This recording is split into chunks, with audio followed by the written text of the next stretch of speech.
In a Utah prison, a family tradition is getting out of hand. When you grow up in it or you have family members, you just automatically just go where your family is. That's kind of like religion. I mean, there's so many in it. I don't even know half of the younger generations. They spill blood, flaunt weapons, and order hits even behind bars. A bunch of alpha males running around trying to determine who's the king of the jungle. Officers have to stop the violence before it spreads. I like beating people and watching blood squirt out. Inside Utah State Prison, this extended family is all about a gang.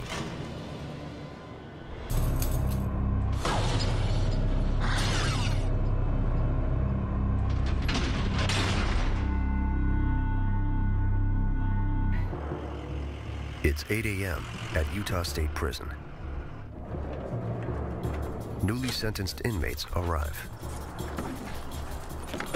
Lieutenant Dale Whitney steers them through reception and orientation, called R&O. One of the problems with running an R&O unit is when these guys come through the front door here, we really don't know what their crimes are. We don't know if they're violent offenders. We don't know if they're sex offenders. We don't know if they're coming down off of dope. We don't know anything about these guys. So that makes them a little bit more unpredictable. This full-service facility sits at the base of the Rockies. Inside live 80% of the state's incarcerated. The massive complex houses all security levels, from thieves to serial murderers, and contains its own mental health facility. USP is also home to the state's most dangerous women, over 400 of them. Their records as varied as the men's. But the biggest challenge in this prison, controlling gangs. Out of nearly 4,000 inmates, over 1 in 4 have gang ties. Problem with having gangs inside an institution is they start to click up. They start to develop their own little societies inside the prison. They start to get involved in the smuggling trade, like trying to smuggle tobacco or drugs into the institution. They run a little, almost like a mafia type organization. Okay, I need you all to move down here. I would say the largest percentage of the inmates that come through the gates of the prison, if they're not in a gang when they get here, they're probably going to join one before they get out. To prevent gang fights, the prison locks new inmates down. For the most part, it's 23-hour lockup. Your recreation will be inside the sections. Okay, anytime you come out of the sections, you will be in restraints. One of the most important forms that we need you to fill out is the body disposition form. Please fill that form out completely with a name and an address and a phone number of somebody we can contact in the event that you die while you're inside the institution. My suggestion to you guys is if you're gang affiliated, you better put that in check, and you better put it in check in a hurry, because your time here will become very difficult to do. Okay? Stay out of the gang crap. USP has a long list of gangs. The Sureños, Crips, Aryan groups. Most began as street gangs.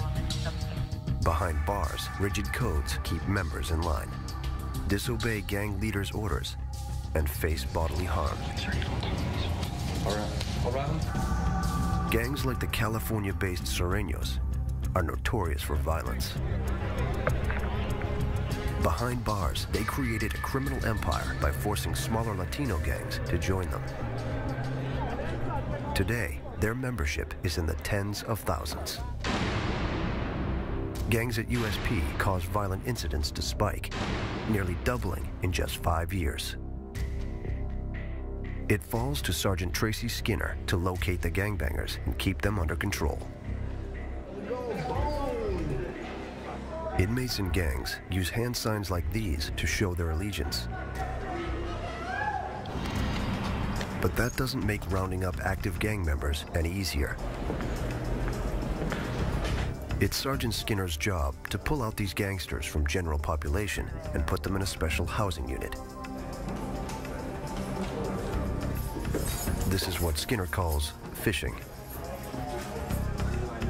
It's like taking all the sharks out of the fish tank and putting all the sharks over here where the guppies can swim safely. We're going to come and see if we can find, you know, any gang activity, gather any intelligence that we can gather. First, Skinner must find out who's a gangster. To carry out orders, gang members must stay off prison staff's radar. Denial is key. You sure you're not the juggalo? No, my friend gave me them pictures when he left. The thing I'm interested in is the swastika. I'm not. I'm had nothing to do with it. It looks like a Crip to me. I don't gangbang. Don't be me. Where's your house at? Skinner's primary technique, casual conversation. Don't play his card. The goal, reveal gang connections. You know, we try to talk to them like they talk to each other, you know, because they associate with it better. He hopes to get inmates to open up. They can try to get with us. Did you hear about what happened over in New Windows? No, what happened? Oh, Serenos and Tracy's got it on over there too. It is a game, you know. It's a cops and robber game. You know, they're playing it with us, we're playing it with them. It's a big game. Skinner's next step, sift through inmates' pictures, drawings, and letters. Gangs communicate in their own way. What do you got? Oh, that's my boy. This one uses a written code to keep their message under wraps. See what I'm talking about? Where's our Swazi? Oh, yeah. This right here is your runes. Who is it? So we got us one. 40951. We get the jackpot today. What we'll do is we'll continue going through stuff, get everything that we found. Just tell him, you know what, you roll up your stuff, you're coming with us right now. So he's going. It's already a done deal. This gangbanger is part of an Aryan group, one of many nationwide prison gangs here. The gangs in Utah, you know, they're very serious because what they're doing is they're watching what's going on in California and they want to one-up California. But lately, it's a homegrown Utah gang that's been giving Skinner problems. Ogden. The Ogden Trace come from Ogden City, Utah. Though few in number, they are fierce in battle. On the street, this local Latino gang sees the California-based Sureños as trespassers on their turf. Our main gang problems right now is with Ogden Trace and Sureños. Police have their hands full with gang violence. Every weekend, I'd say we'd have at least a shooting. And they start shooting, and I was just ducking like this. Boom, boom, boom. And when the Ogden Trace gets behind bars, their gang problems come with them. If they meet the Sureños, their archenemy, their gangs demand, respond with violence. It's getting worse. The Ogden Trace won't back down. It's blowed up. I mean, there's so many in it. I don't even know half of the younger generations. Robert Terrazas and his friends founded Ogden Trace when they were 12. He's been in and out of prison since the 80s. This trip is a 15-year sentence for getting caught with guns. I was there from day one when it started. A lot of people know that. I get the respect for that. When we was growing up, it was just straight, you know, fighting with our hands, you know, clubs, knife, whatever. The Ogden Trace's hallmark, loyalty so extreme, membership passes from gangsters to their families. So we was fighting for territory. Before you know it, it's just grudges, people killing each other. So it comes down from family to family. Robert's own niece is a member of the gang. Meet inmate Natalie Terrazas. This is her second trip to prison. The mother of 5 is now serving a 2-year sentence for assaulting an officer. Relatives surround her in Ogden Trace and in prison. So I have 10 family members here at the Utah State Prison. There's 3 generations of Ogden Trace. It's escalating. It's like getting bigger and bigger. The population is getting bigger and bigger. When you grow up in it or you have family members, you just automatically just go where your family is. That's kind of like religion. Natalie says her gang activity began with a violent initiation over a decade ago. It was when I was 11, and I got jumped in by 5 guys. Some of these men were involved. They just sit there and they just beat you. You just fight back. They do it for 13 seconds. They knock you down, but they didn't really knock me down. I just kept swinging. You just keep fighting and fighting and fighting until the 13 seconds is up, and then you party afterwards. The youngest gang members are called Pee-wees. Natalie says she carried out her first assignment, a drive-by with a gun, at age 12. That was the first time I shot at somebody. It knocked me back. It was actually pretty scary, because I didn't really ever hear of gunfighting. I mean, you hear about it all the time on the news and stuff, but actually being the one that shoots the gun, it gets your blood going. It gives you a rush. Natalie Terrazas admits she had a history of drug addiction on the street. Now, she's 27 years old and has a long criminal background. The inmate's just 5 feet tall and is guilty of theft and assault on an officer. I was on the run from Kiesel, and they came and arrested me at my mom's house. Natalie wasn't compliant. She kicked an officer in the face, splitting his lip. Like other Ogden Trace members, Natalie says she puts the gang first, even if it costs the custody of her 5 kids. I have 5 kids. Oh, I lost my parental rights. My other 4 kids got taken away in 1997 due to gangbanging, due to me stabbing a female. So my kids were put in state's custody. I was still a kid. I didn't know how to love. I was too caught up in partying and stuff like that. Natalie's youngest child, a 3-year-old girl, stays with relatives.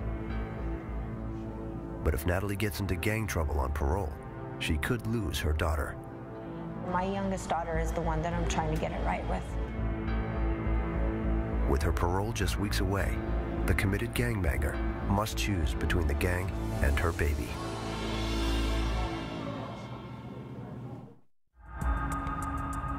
At Utah State Prison, officers face a different hurdle when criminals behind bars also happen to be mentally ill.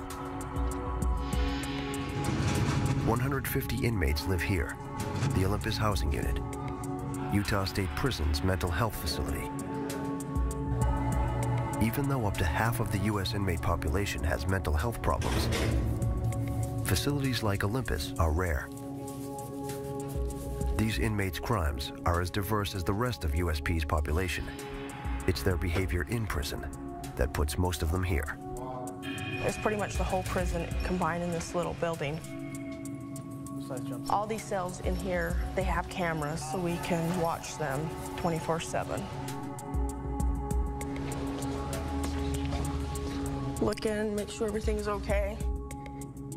Officer Stewart takes precautions. After 4 years on the job, she knows some of these inmates are a danger to the prison and themselves.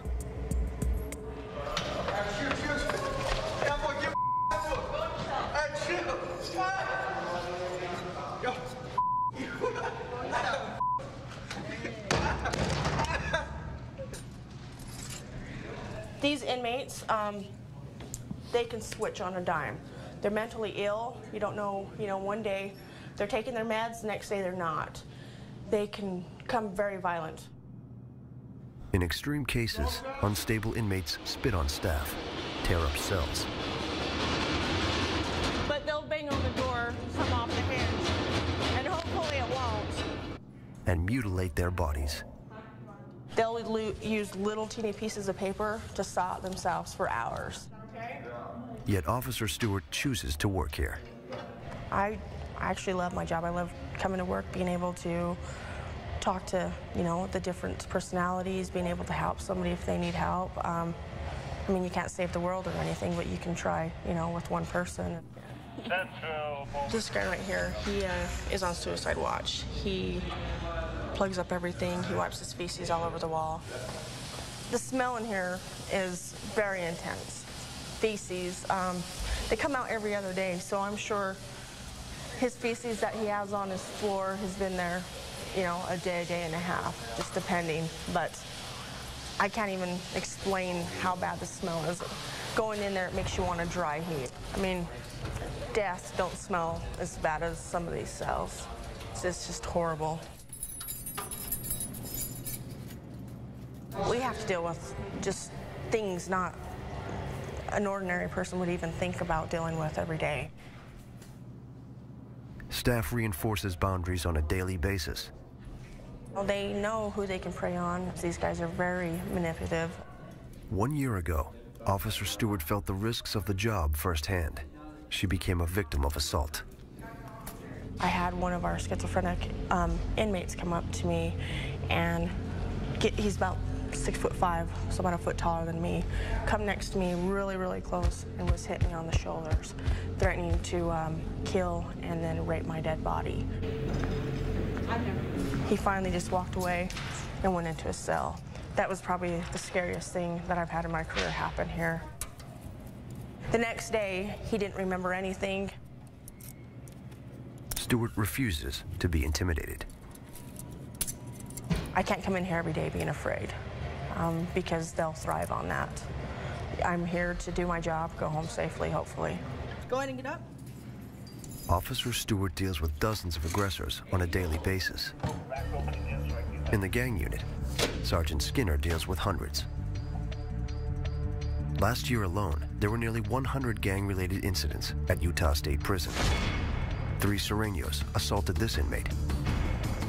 They repeatedly sliced him with a knife. Only one weapon was found.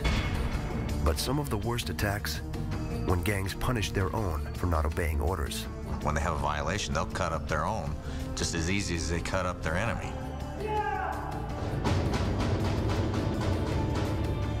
The prison's response to gang violence isolate the active gang members in special housing units. They're called Security Threat Groups, or STG. Active gang members were everywhere.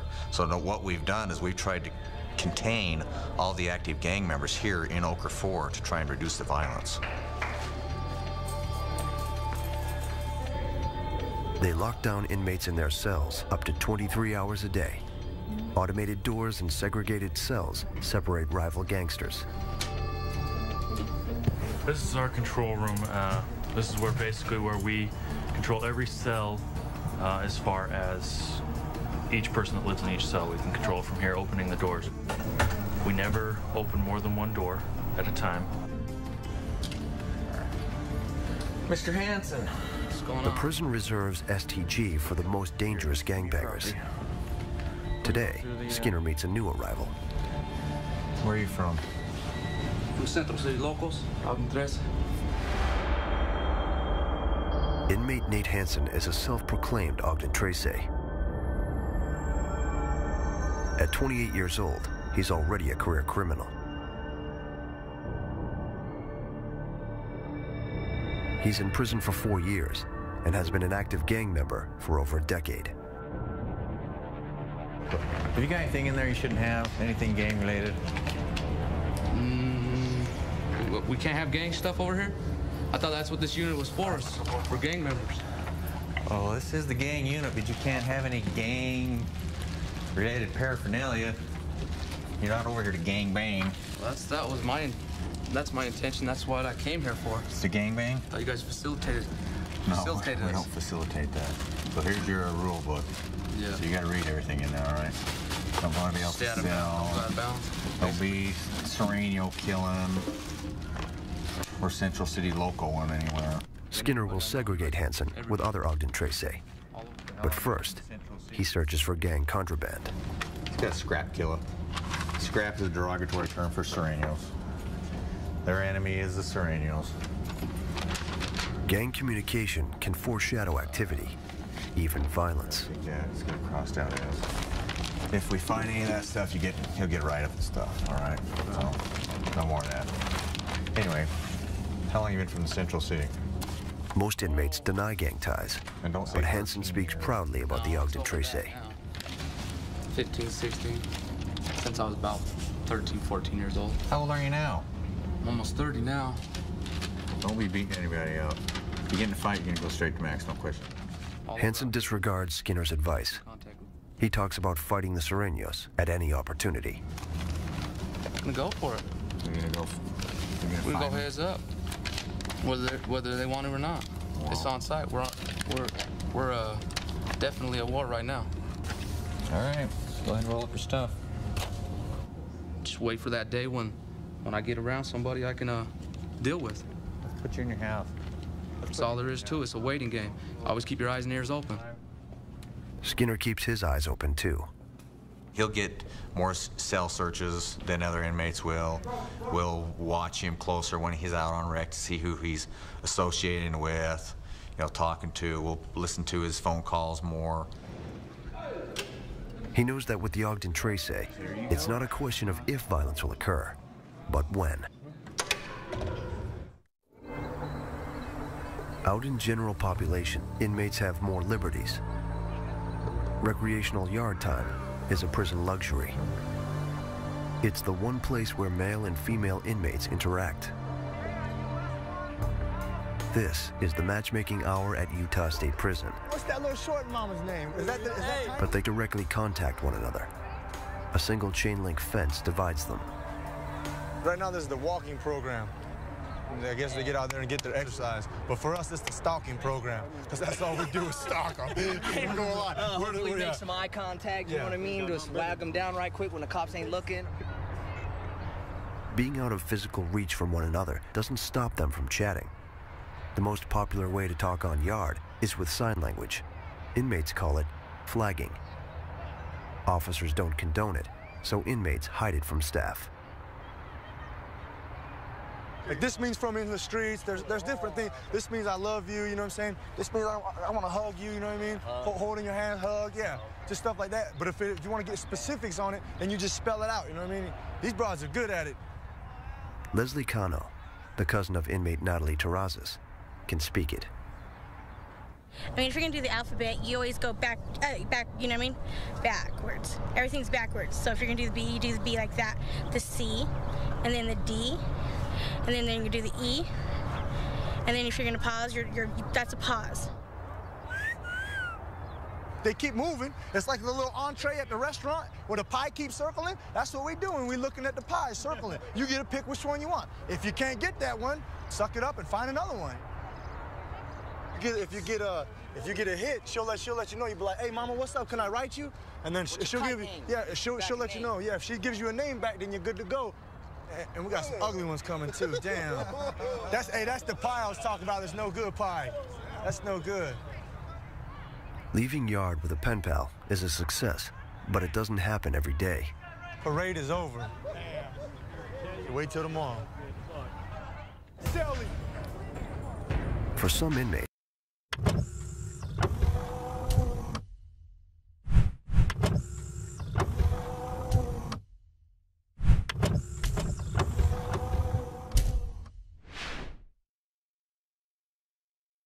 yard is the place to conduct business, like making drug deals and solving inmate disagreements. And she's got to get dealt with, man, because that's Natalie Terrazas is just weeks from being paroled, but she's still in a position of power. Her Ogden Trace activity and lineage give her status within the gang. One chance. Inmates rely on her for advice. It's weird because you never lose that mother instinct, ever. And when there's a lot of young girls in prison or on the streets that come to me and need help, I automatically take them under my wing and take care of them. Don't do anything anyway. That's besides the point, Leslie. That's why I pulled you in that room. She also resolves routine inmate conflict. And we go, well, who's that one? Who's that one? And she wouldn't tell us name. We go, that's what we thought. Something Natalie says she won't tolerate: disrespect towards her gang. And a recent incident may force her to take action. There's been a lot of controversy over white supremacy and Mexicans. A week ago, a female white supremacist saluted a male counterpart with a Heil Hitler. Paying tribute to the Nazi is a direct insult to minorities. Where's my short? The gesture disrespected the Latino gangs, and they retaliated. It started a big war.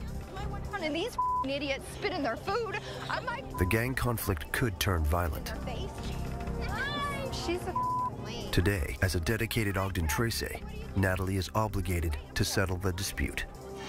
I'll do anything when it comes to taking care of one of my fellow people that belong to Ogden Tracy. There's no boundaries.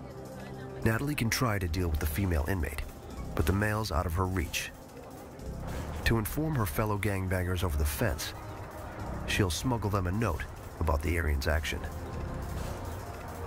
To survive against bigger gangs, the Ogden Tracy has to be ready. You, Leslie, when But an upcoming attack is going to catch everyone off guard. Then what did you say to her? Did you just let her? At Utah State Prison, gang hostilities have simmered for months. Now they boil over. 9:30 p.m. in the Security Threat Group unit, home to top gangsters. A surveillance camera looks on. Two custodial crews clean the floor. One is the local Ogden Tracy, the other, the Sureños. A door normally separates rival gangs. Now, it's open. The enemies collide. They break into pairs for one-on-one combat, beating their opponents with mop sticks and a toilet brush. All four suffer injuries. 3 inmates' cuts are so deep, they spend time in the infirmary. A severe assault like this prompts an emergency clampdown. One cell at a time. The prison raids the unit. Ready, Big Red? Shakedowns like this normally happen twice a year. If you're gonna wear it out, hand it out. Come on, strip. Their goal? Make sure inmates aren't hiding weapons on them. Lift your arms. Lift your sack. Turn around, bottom of your feet first. Or inside their bodies. Okay, bend and spread. Okay. Next, Sergeant Noor and his officers comb through the cells. We check everywhere in the cell. There's a lot of hiding places in a cell. I mean, they've got 24 hours a day to find these hiding places, and we just got to keep up on where they're hiding these weapons. So we do find a lot of shanks in these hidden places. Weapons and contraband could be anywhere, tucked in a magazine or letter. We'll go ahead and open them up, and they'll have razor blades stuffed inside of them, which they use for, it's a very big weapon that they've got here, is razor blades. And even concealed in a vent. We go ahead and check them. If we can find anything, we have little pieces of metal that we can dig in here and try to retrieve the shanks or whatever they have hidden in these vents. With so much time on their hands, inmates turn everyday items into weapons, even paper. Moisten, compress, and mold it, and inmates have a rock-hard bludgeoning device. This is what's called a water stick. They hit pretty hard. It's just like getting hit with a baseball bat. So I've seen some pretty bad wounds with water sticks, so we go ahead and take them too. So this is the sort of damage water sticks can cause. But nothing compares to the wounds inflicted by a homemade knife, called a shank. Inmates craft these out of anything, even toothbrushes. Today's raid yields few weapons. What it does, inspire yelling. They're not happy because we clean them out pretty good. So they usually get like this after the shakedowns. Usually have a lot of problems afterwards, but it'll cool down. But inmates can easily create more weapons out of everyday items, like the meal packs. It is very easy for the inmates to make a weapon because we give them what they need to make the weapon. An officer stands guard as Ogden Tracy member Nate Hansen willingly shows how it's done. A rare glimpse into inmate weaponry. He uses a plastic knife from the condiment pack and shaving blades. All you're gonna do is just get you something that you can hold like this. You know, all you need is a little bit. I'm probably gonna use this end, because that's a little bit short. Piecing them together creates a weapon called a slicer. The razor-sharp edge draws blood from his finger during assembly. You can see that'll cut you up real fast, boy. You put your slicer together in 3 minutes flat. That's just blades, just something to try to cut somebody. But hey, them just either scar your face up. You hit somebody right on the throat, you're gonna take them. Yeah, this is just one of the weapons. It's just one of the many that are out there, just out of household items. Just something thrown together fast. This is something that you can throw together real fast. Loyal gangbangers cause damage when ordered. Hansen's got the skills, and the prison knows it. You better hope you're good, you know? If you've only got one shot with them. Concealing the weapon is easy. I keep them right on my waistband. I might even do it like this. If I ain't got nothing to hide the blade, I'm gonna fold it up in my shorts, right here like that. Officers confiscate this weapon, but Hansen won't be without one for long. I'd rather get caught with a shank than without one. But getting caught without one might make you look like a mess out there on the tier. Might cost you your life, might make you look bad. You don't know. What inmates do know is they must prepare for the unexpected. Women are no exception, and they can get violent too. Ogden Tracy member Natalie Terrazas shares her methods. Yeah, I don't like to fight with weapons. I'd rather fight with my fists. I like beating people and watching blood squirt out. I'd rather just beat the out of them, know that it came from my fist, that I have that much power, than using a weapon and being a sissy. She knows just the place to settle scores. The freezer. This is one of the places that they turn around and they get in altercations. Sometimes we'll have somebody outside of this door watching for the police wherever they're at or whatever. And most of the time the fights happen in the morning, because during morning shift and afternoon between the shift changes or whatever, it's easier because the cops are busy with all the inmates and trying to get set up for tray line. The freezers are both noisy and soundproof, making them ideal places for fights. This is the best area to fight in, because back there, if the police were to come in or whatever, they'd have to get through 3 doors in order to get back to this one, and so it's actually easier to fight back here. For women, fighting in prison has rules. Don't bruise the face, and don't raise the suspicion of officers. Get caught and get locked down. When you are trying to fight, it's mostly body shots that you want to get, because you don't want to leave any marks on your hands or on your face or on your body above the head, because then that signifies a fight. Despite the risks, Natalie's willing to fight. If anybody were to ever disrespect me or call me out my name or try to talk, then of course I'm gonna handle it. I'm not just gonna let them punk me. Today, she shows how she informed her male counterparts about the white supremacist disrespectful act. Just last week, she says she wrote them a letter. Natalie shares how she did it. I'm writing one of my homeboys over here in Temp 1, letting him know to handle this fool that turned around and disrespected. He threw a Hitler sign. So I told him to handle it in here, and turned around and told him and that he was talking and to handle that, and then let me know what he needs done over here.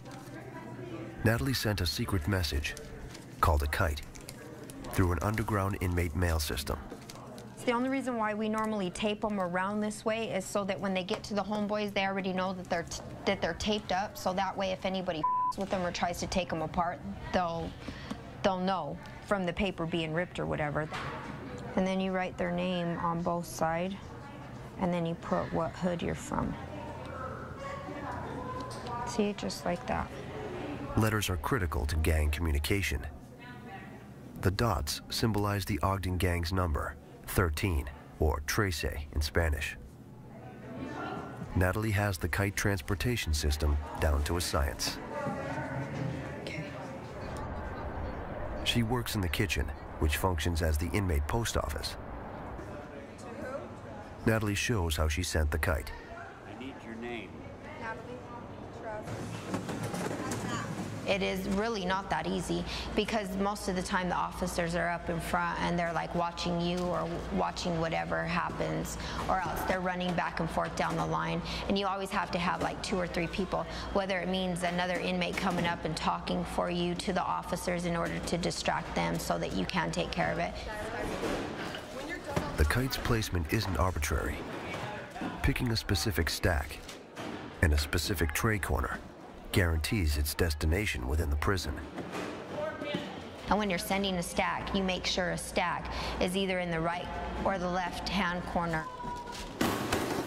When Natalie sent the kite, she knew she took a chance. 6 and 5. Had officers caught her, they could have postponed her parole date. If she hadn't sent it, the gang would have had their own punishment. I would get the beat out of me. 15 minutes later, it arrived in the men's unit. Inmates here pass the mail, as well as barter and trade goods from cell to cell. The inmate messaging system's efficient. That night, the male Ogden Tracy took revenge against the white supremacist. Natalie received word the next day. And then the white dude that was actually in Star 1 just got beat up for the same situation. We sent word to the homies, and he ended up getting beat up for saluting also. The Ogden Tracy letter reached its target. But next time, they might not be as lucky.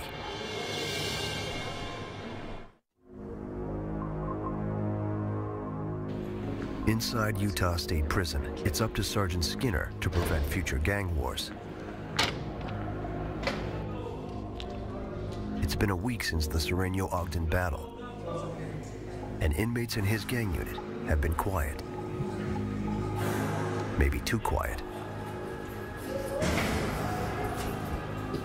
But sometimes skin speaks louder than words. 101. Tattoos, gentlemen. Tattoos serve as gang trophies, and Sergeant Skinner knows how to read them. Let's see your arm. 18th Street. What do you got on your arm? Tattooing's illegal here, but that doesn't stop inmates from marking themselves. They fashion homemade guns from everyday items, like pens and hairdryer motors. New tattoos alert the prison to gang activity and may even reward foot soldiers for completing assignments, such as beating down a rival. To keep gangsters in check, Skinner must be able to decipher the fresh ink. What do you got on your shoulder? What does it say on your shoulder? Let's see your arm. Put your arm back up. Let's see your feet.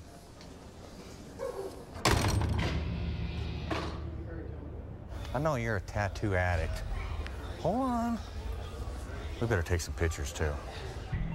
4 Control 205. Next, a visit to the Ogden Tracy weapons maker, inmate Nate Hansen. Serious? Nope. We just did this. If the gang's planning revenge on the Serenos, Hansen's probably involved. Hold on, we gotta strip out, so might as well get your clothes back off.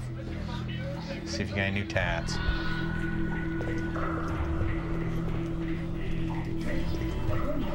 Hansen wears his gang's brand, O'Tracy Tattoos, on his legs. They come here a lot. They know I'm active. I'm somebody that's got it. Once you get a name with them, even if you ain't really doing nothing bad, they're gonna keep coming here repetitively if they found in the past. But Hansen's stockpile of razors suggests he's planning something. What do you got the razor blades in here for? Those are all intact. That's just my extra hygiene. A worshiper now? Searching Hansen's cell yields intelligence, including a letter. What's Strudel up to? Central up, loco? That's not how we want to start our letter. Yeah. All right, you got everything, our goodie bag? Once out of Hansen's sight, Skinner gives the letter a thorough read. The content alarms him. It tells Hansen he may have to attack an inmate who broke a gang rule, known as a violation.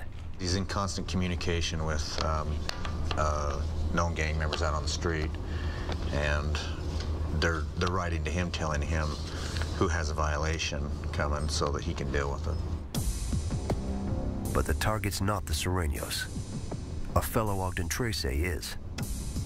Hansen seems to be plotting to take down a snitch. Gang members claim there's evidence, called paperwork, that someone from within betrayed the gang. This guy's here and he's got to do something to him.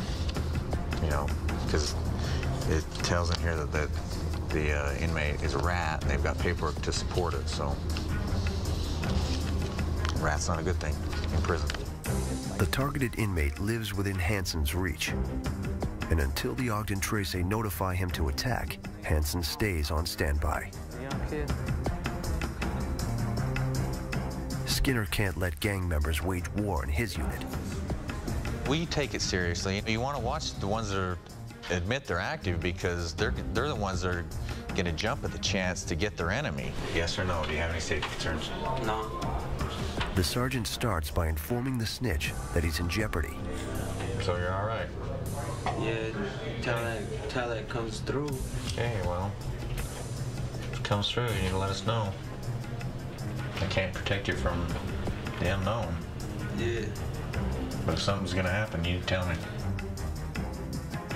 Skinner's next move: remind the gangbanger who's in charge.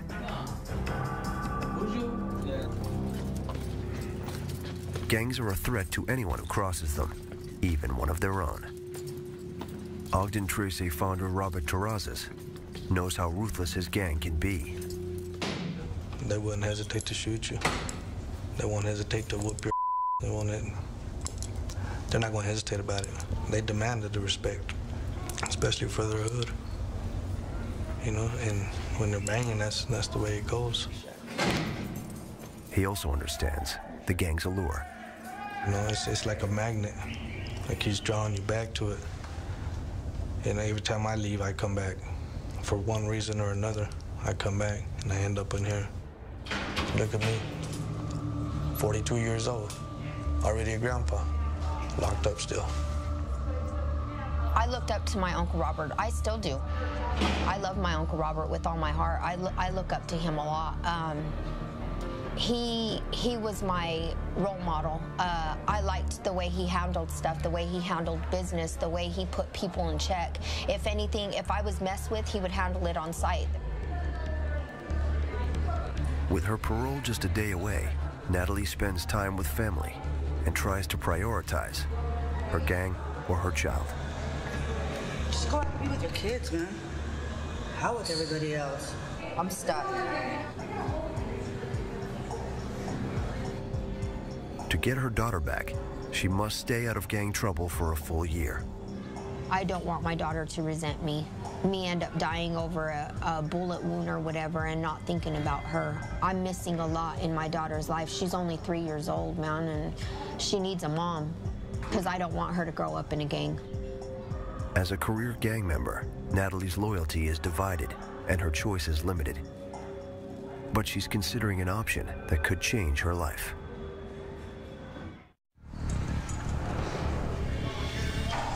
It's recreation time in the Security Threat Group unit.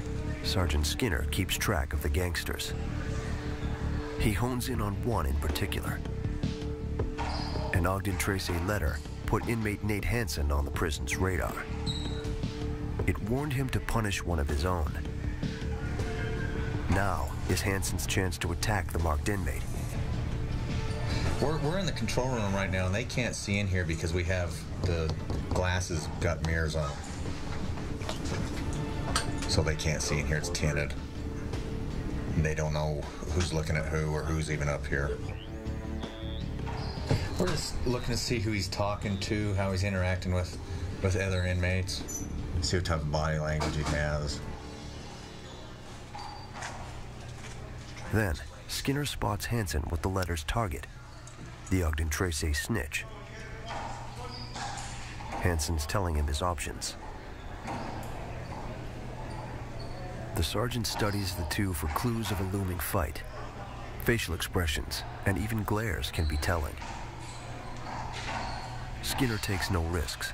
At the slightest hint of aggressive body language, he confronts Nate Hanson in his office. Okay. So we read the letter. What's going to happen with Mr. Me either. Huh? No, me either. I'm not going to do nothing. I don't have any proof. The gangbanger waits for paperwork. Gang slang for proof. Are you going to wait till the paperwork gets here? Once the final orders arrive, either Hanson handles it or someone else in his gang will. Let it catch up to him sooner or later on the streets. Well, he's still got time here. He's probably gonna get dealt with here and there. So you get the paperwork, you'll tell me? Yeah. I'll let you know. Go. Okay. All right. Head back in. Don't do anything stupid. Yeah. Okay. Skinner knows better than to trust the gang member. The prison strips Hanson's privileges to the bare minimum and limits his opportunities to attack. Most inmates here get 4 hours of rec a day, but he gets 1 hour, just 3 times a week, with only a handful of inmates. Getting a grip on gang activity is a non-stop battle for officers. You can't stop gangsters like Nate Hanson. You can't stop any gangsters. It's impossible. He's got tunnel vision, and that he doesn't see that there's other opportunities out there other than being a gang member. But new opportunities can overwhelm die-hard gangbangers. Inmate Natalie Terrazas is about to find this out. Today, she'll be paroled. The most important thing right now is to make myself better, more than anything, and then my daughter will be better. With one choice, Natalie alters her life after parole. She decides to stay in a halfway house and stay away from Ogden. So I asked actually to go to a halfway house in order to be on my own instead of just going home and messing up. I think I have a better chance of succeeding than going straight back to my hometown. 2 Easter baskets. I love Ogden. When I think of Ogden, I think of home, but at the same time, trouble. You know what I mean? With the capital T, because it's Ogden 13, just trouble. Natalie hopes to get a job and avoid gang trouble, but that might be impossible, even at a halfway house. Cream. I'm really nervous about getting out and going to a halfway house because of enemies. Because there's some girls that were just here a couple months ago that we had beef. That's what scares me. I hope I can be a better person and walk away, but at the same time, I know myself, and if it comes down to it, I can't say that we won't fight. I'm nervous. You'll be fine. Just do what you gotta do. Natalie's aunts from Ogden walk her out. If you really want to change your life, you need to get out of Utah. Breaking ties with Ogden Tracy means breaking away from her family. But who's down for you more than anybody? Family, of course. Okay, then. But family's Ogden 13, so what's the difference? It's part of our family. That's how we grew up. So how do you really expect me to stop gangbanging and doing when it's all I've known? But you're still in that. You need to break ties if you want to make something out of your life. And I don't want to see you back here no more, Natalie. I know. It's hard, man. I look in the mirror every day and I'm just like them, because now my daughter is going through the same thing that I went through when I was younger. I love you too. Because so much, okay? How could I really resent and be a hypocrite towards my family for being in a gang and doing what they've done to me when I'm doing the same thing to my daughter? 35930. 6780. Ready? I love you too. Natalie's been paroled before, and this time she's realistic. I can't say that I won't come back to prison though, because I don't know what the future holds. I don't know what tomorrow holds, but I know what right now holds. And I know that I'll try my best to do whatever I can in order to succeed and be a good mom. One gangster leaves, but more spring up. You staying out of trouble? The gang stuff is going to spread. Even with what we're doing, it spreads. You know, we've slowed it down, but we can't stop it. It's impossible to stop. Looking for gang members these days, it's like drilling for oil. It's very hard because they're all undercover. Prison security depends on containing the gangs, and Sergeant Skinner knows it. We're having so many problems over there lately. Where? Poker 4. I don't know. Well, what the hell's up with those Serenios coming after you guys all the time? Well, you know that's been an ongoing war for years. That's never going to stop. You don't think it'll ever stop? No, Never? Never stop. Never. Never. But for now, gang battles continue, drawing in communities and tearing families apart, forcing more inmates at Utah prison to choose the family or the gang.